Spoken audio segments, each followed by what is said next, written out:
everyone, welcome back to my YouTube channel Books and Brain.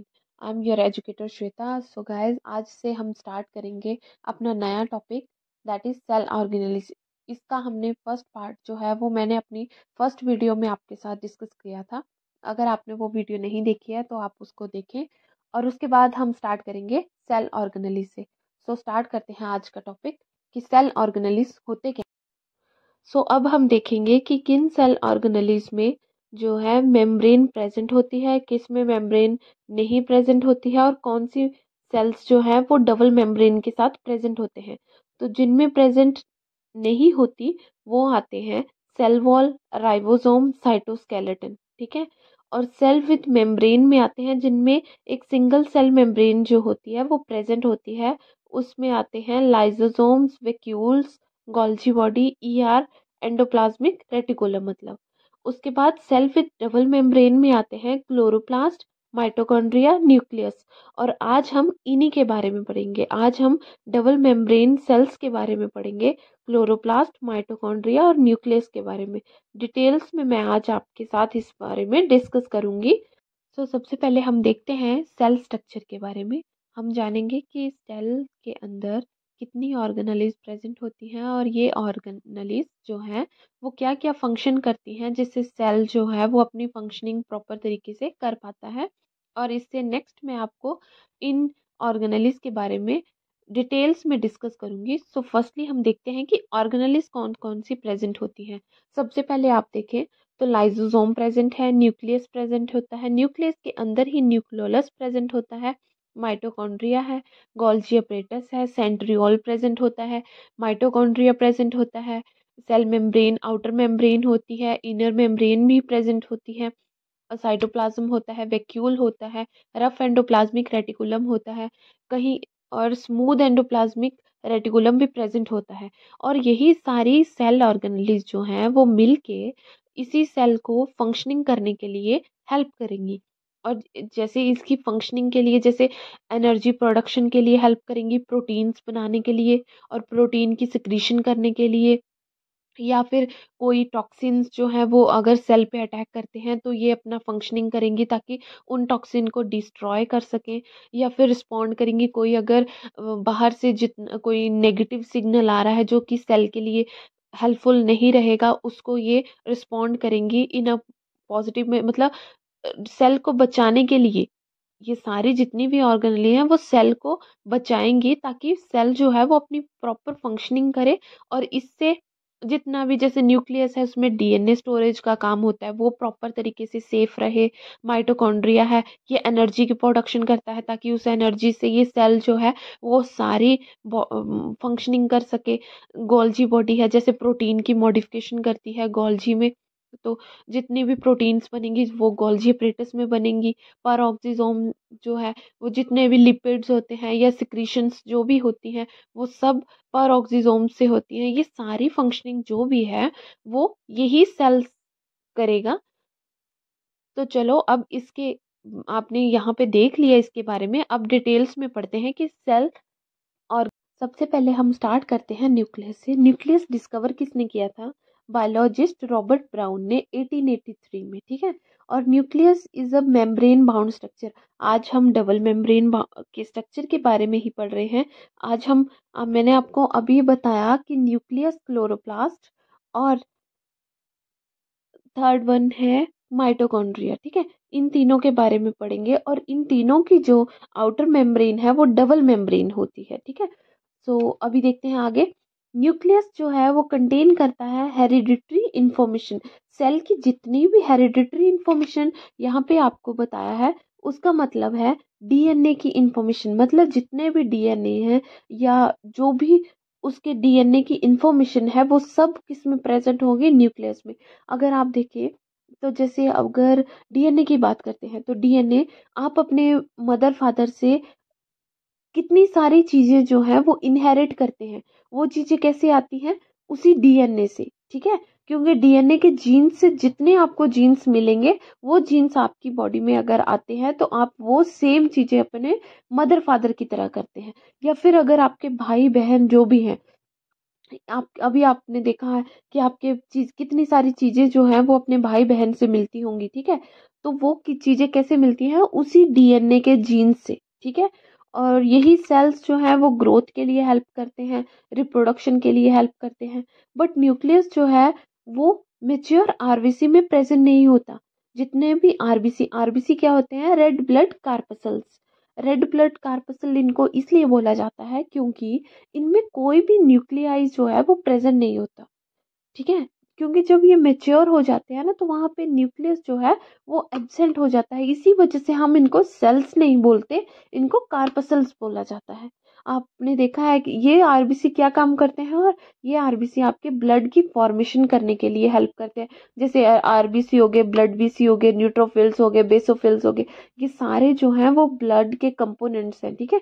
Haemoglobin ये बनाने के components है, मतलब ब्लड की फॉर्मेशन जब होती है तो आरबीसी, डब्ल्यूबीसी, न्यूट्रोफिल्स, बेसोफिल, ये सारे आपके कंपोनेंट्स जो हैं वो मिलके। अब हम स्टार्ट करेंगे स्ट्रक्चर ऑफ न्यूक्लियस से।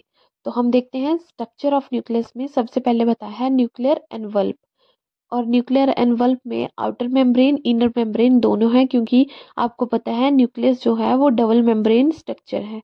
उसके बाद ये जो राउंड शेप में स्ट्रक्चर बताया है इसको न्यूक्लियोलस बोला गया है। न्यूक्लियोलस में प्रोटीन और आरएनए प्रेजेंट होता है, ठीक है। न्यूक्लियोप्लाज्म जो है, जितना ये आउटर में आउटर का जितना भी सरफेस जो है वो बाकी बचता जो सरफेस है उसको बोला जाता है न्यूक्लियोप्लाज्म। और न्यूक्लियोप्लाज्म में जैसे वाटर मॉलिक्यूल हो गए और डिजॉल्व आयंस हो गए, ये सारे प्रेजेंट होते हैं जो सेल की फॉर्मेशन या सेल की स्टेबिलिटी के लिए हेल्प करते हैं। उसके बाद आ गया क्रोमेटिन। क्रोमेटिन जो है ये भी एक थ्रेड लाइक स्ट्रक्चर होते हैं जो प्रोटीन और डीएनए की फॉर्मेशन के लिए हेल्प करते हैं। और इसके टू टाइप्स हैं, हेटेरोक्रोमेटिन और यूक्रोमेटिन, ठीक है। उसके बाद राइबोसोम्स जो हैं वो भी प्रेजेंट हैं। उसके बाद न्यूक्लियर पोर के बारे में बताया है। तो न्यूक्लियर पोर जो है वो भी हेल्प करता है ट्रांसपोर्ट करने के लिए।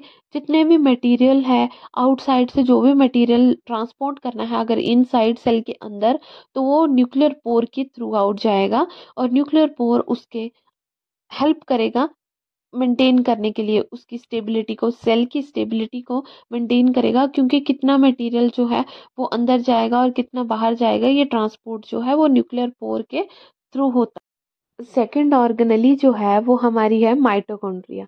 तो माइटोकॉन्ड्रिया भी न्यूक्लियस की तरह डबल मेम्ब्रेन स्ट्रक्चर है।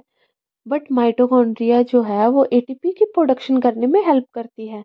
और इस एटीपी का यूज हम अपना फूड सिंथेसाइज करने के लिए करते हैं, ठीक है। और जितनी एनर्जी की फॉर्मेशन या जितनी एनर्जी की प्रोडक्शन ये करेगा, इसी की वजह से इसको powerhouse of the cell बोला जाता है। क्योंकि ये सारी जितनी भी एनर्जी की प्रोडक्शन होती है वो माइटोकॉन्ड्रिया के थ्रू होती है, ओके। और इसके स्ट्रक्चर में हम देखें तो इसके स्ट्रक्चर में इंटर मेम्ब्रेन स्पेस है, इनर मेम्ब्रेन है, आउटर मेम्ब्रेन है, डिऑक्सी राइबो डीएनए प्रेजेंट है, क्रिस्टे प्रेजेंट है, राइबोसोम्स प्रेजेंट है, ग्रेन्यूल्स प्रेजेंट है, एटीपी सिंथेसिस पार्टिकल्स प्रेजेंट है, ठीक है। तो इनर मेम्ब्रेन जो स्पेस है, ये आपको जो दिखाई दे रहा है येलो कलर की जो लाइनिंग है उसको इनर मेम्ब्रेन स्पेस बोला गया है। रेड कलर की जो आउटर मेम्ब्रेन पे ये है इसको आउटर मेम्ब्रेन बोला गया है। और जितनी भी जहाँ पे ये इनफोल्डिंग हुई है मैट्रिक्स की, ठीक है, ये क्रिस्टे क्रिस्टे मतलब इनफोल्डिंग ऑफ, मतलब जितनी भी ये मेम्ब्रेन की इनफोल्डिंग हुई है उसको क्रिस्टे बोला गया है, ठीक है। और मैट्रिक्स जो इसके अंदर जितना भी मटेरियल है ये फ्लूइड ही होता है सारा। क्रिस्टे के अंदर जितनी भी इनफोल्डिंग में ये आपको ब्लू कलर का दिख रहा है ये सब फ्लूइड प्रेजेंट है इसमें, ठीक है। और इसी फ्लूइड्स में आपको डीएनए, आरएनए, राइबोसोम्स, ग्रैन्यूल्स जो भी है वो सब इसी में प्रेजेंट होगा, ठीक है। और एटीपी सिंथेसिस पार्ट। उसके बाद देखेंगे फंक्शन ऑफ माइटोकॉन्ड्रिया में। तो फंक्शन ऑफ माइटोकॉन्ड्रिया में आपको पता है कि ये एटीपी की प्रोडक्शन करेगा, तो इसीलिए इसको powerhouse of the cell बोला जाता है, ठीक है। उसके बाद मेंटेन करेगा कैल्शियम आयंस की कंसंट्रेशन को। मतलब जितनी भी इनकी आउटर मेम्ब्रेन है या जो भी, मतलब आपने देखा है ना ये डबल मेम्ब्रेन स्ट्रक्चर है, ठीक है। तो जो आउटर मेम्ब्रेन है और इनर मेम्ब्रेन में मैट्रिक्स या क्रिस्टे हैं, उनमें जितने भी मैट्रिक्स के जो भी पार्टिकल्स हैं, जो एटीपी सिंथेसाइज करने के लिए हेल्प करेंगे, वहाँ पे ये कैल्शियम आयन की कंसंट्रेशन को मेंटेन करके रखता है, ताकि ये ज़्यादा से ज़्यादा एटीपी की प्रोडक्शन कर सके। ठीक है। और उसके बाद जितने भी एपोप्टोसिस या सेल की डेथ होती है, जितने भी सेल की डेथ होनी, मतलब कौन सा सेल जो है वो अभी उनके लिए हेल्पफुल नहीं है और उसकी ज़रूरत नहीं है उनको, तो उस सेल की डेथ कराने के लिए भी माइटोकॉन्ड्रिया जो है वो हेल्प करता है अपनी एनर्जी प्रोडक्शन करके, वहाँ पे उसको भी रिमूव करने के लिए हेल्प करेगा। ठीक है। और जितनी भी मेटाबॉलिक एक्टिविटी होती है सेल की, वो सब एनर्जी कहाँ से आती है? माइटोकॉन्ड्रिया से। और ग्रो करेगा नए सेल बनाने के लिए ये, और सेल की मल्टीप्लिकेशन करने के लिए यही सेल से, माइटोकॉन्ड्रिया से ही सारी एनर्जी जो है वो ली जाती है, ताकि नए सेल्स बनाए जाएं और उन सेल्स को मल्टीप्लाई कराया जाए, पुराने सेल की डेथ कराई जाए, या एटीपी की प्रोडक्शन कराई जाए, या सेल के अंदर का जो इनर मेम्ब्रेन और आउटर मेम्ब्रेन के जो ट्रांसपोर्ट है उसको मेंटेन करे। ये सब जो है हेल्पफुल। और नेक्स्ट हमारा है क्लोरोप्लास्ट। क्लोरोप्लास्ट किसने डिस्कवर किया था? नेमिया ग्र्यू ने और एंटन वॉन ल्यूनहॉक ने। ठीक है। क्लोरोप्लास्ट भी एक ऐसा फोटोसिंथेटिक पिगमेंट है, मतलब इसके अंदर एक ऐसा पिगमेंट है, क्लोरोफिल बोला जाता है जिसको, वो सनलाइट को कन्वर्ट करता है एक एनर्जी की फॉर्म में, और उससे हमें मिलता है। जैसे मैंने आपको फोटोसिंथेसिस के टाइम बताया था कि जब भी हम कार्बन डाइऑक्साइड को, जैसे इन्वायरमेंट में कार्बन डाइऑक्साइड प्रेजेंट होती है और हम वाटर जो लेंगे वो सॉइल से लेंगे। ठीक है। और during in the presence of sunlight और क्लोरोफिल पिगमेंट की प्रेजेंस में हम इनको जब भी कन्वर्ट करेंगे, मतलब जब भी ये कन्वर्ट होंगी, एनर्जी की फॉर्म में आएगा, या फिर ऑक्सीजन और वाटर के मॉलिक्यूल जो हैं वो रिलीज होंगे। ठीक है। और इसी को, जैसे ह्यूमंस जो हैं वो सांस लेने के लिए ऑक्सीजन का यूज करेंगे, तो वो कैसे करेंगे? ऐसे ही इसी फोटोसिंथेसिस प्रोसेस के थ्रू जो ये कार्बन डाइऑक्साइड से ऑक्सीजन बनेगी, उसी को हम ह्यूमन बींग जो है वो अपनी रेस्पिरेशन में यूज करते हैं। ठीक है। तो अब देखते हैं स्ट्रक्चर ऑफ क्लोरोप्लास्ट में क्या बताया है। स्ट्रक्चर ऑफ क्लोरोप्लास्ट में आपको डबल लेयर में इन्वॉल्व है, एक ग्रेनुलर स्ट्रोमा है, मतलब मैट्रिक्स है, थाइलोकॉइड्स प्रेजेंट है, क्लोरोप्लास्ट प्रेजेंट है। ठीक है। अभी आप देखिए, मैंने आपको फोटोसिंथेसिस में भी आपको क्लोरोप्लास्ट का एक स्ट्रक्चर बताया था, उसमें भी आउटर मेम्ब्रेन बताई थी, इनर मेम्ब्रेन बताई थी। ठीक है। इंटर मेम्ब्रेन, दोनों के बीच में जो भी स्पेस बचता है उसको इंटर मेम्ब्रेन बोला गया है। स्ट्रोमा जो है वो एक्वस, मतलब फ्लूइड की फॉर्म में जितना भी ये वाइट एरिया आपको दिख रहा है उसको स्ट्रोमा बोला गया है। ठीक है। ल्यूमन, ल्यूमन जो इनसाइड पोर्शन है, थाइलाकॉइड का इनसाइड पोर्शन है, उसको बोला गया है। ग्रेनम जो स्टैक ऑफ थाइलाकॉइड, मतलब जितने भी आपको राउंड शेप में ये दिख रहे हैं ना, डिस्क शेप लाइक स्ट्रक्चर दिख रहे हैं, वन बाय वन, एक के ऊपर एक आपको जितने भी पोजीशन में दिख रहे हैं, इन सबको मिला के, इकट्ठा मिला के ग्रेना बोला जाता है। ग्रेना मतलब स्टैक ऑफ थाइलाकॉइड। स्टैक मतलब एक जुड़ा हुआ कोई भी चीज है, मतलब जुड़ी हुई एक ग्रुप में, आप जिसको आप बोल सकते हैं ग्रुप में। ठीक है। Group of thylakoids. बाद आते हैं फंक्शन ऑफ क्लोरोप्लास्ट। तो क्लोरोप्लास्ट फोटोसिंथेसिस के लिए हेल्प करेगा, लाइट एनर्जी को कन्वर्ट करेगा केमिकल एनर्जी में। आपको पता है फोटोसिंथेसिस में 2 टाइप के रिएक्शन होते हैं। ठीक है। लाइट रिएक्शन होता है, लाइट, और एक डार्क रिएक्शन होता है।